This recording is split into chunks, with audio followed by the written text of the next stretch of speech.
Hi, welcome to Richard Gabili YouTube channel, and for today's tutorial, I will be teaching you on how to turn on and off emoji suffix and voiceover on iPhone X. But first, kindly subscribe to this channel and don't forget to hit the subscribe button and the bell to notify you for the new updates. And let's start.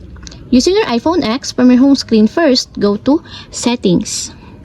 Then in the settings, scroll down and find the accessibility, then tap. Then in the accessibility, go to vision section and then tap the voiceover. Then after that, in the voiceover, scroll down and then find the verbosity, then tap. Then in this part, in the verbosity section, scroll down again and go to this section and then find the emoji suffix. And as you will see, there's a switch button located on the side of it. Then all you have to do is just tap it to enable until it becomes green.